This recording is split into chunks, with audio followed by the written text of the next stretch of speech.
மகா கும்பமேளாவை முன்னிட்டு உத்தரப்பிரதேசத்துக்கு ருத்ராட்ச மாலைகள் விற்க வந்தவர் இந்தூரைச் சேர்ந்த 16 வயது இளம்பெண் மோனாலிசா போன்ஸ்லே. மகா கும்பமேளாவுக்கு வந்த சமூக ஊடக பிரபலம் ஒருவர் மோனாலிசாவை படம் பிடித்து பதிவேற்றம் செய்ய இந்தியா முழுக்க பிரபலமடைந்தார் மோனாலிசா. சனோஜ் மிஸ்ரா இயக்கும் தி டைரி ஆஃப் மணிப்பூர் என்கிற படத்தில் நடிக்கும் வாய்ப்பும் மோனாலிசாவுக்கு கிடைத்துள்ளது.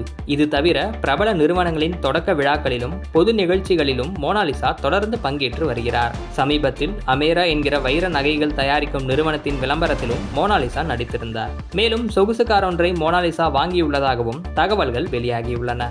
இந்நிலையில் பாலிவுட் பாடகர் உத்கர்ஷ் சிங்கின் சாட்கி என்கிற இசை ஆல்பத்தில் மோனாலிசா நடித்துள்ளார். குடும்பத்தினர் சம்மதம் அளித்த பிறகே இந்த பாடலில் நடிக்க முன்வந்துள்ளதாக மோனாலிசா பேட்டியளித்துள்ளார்.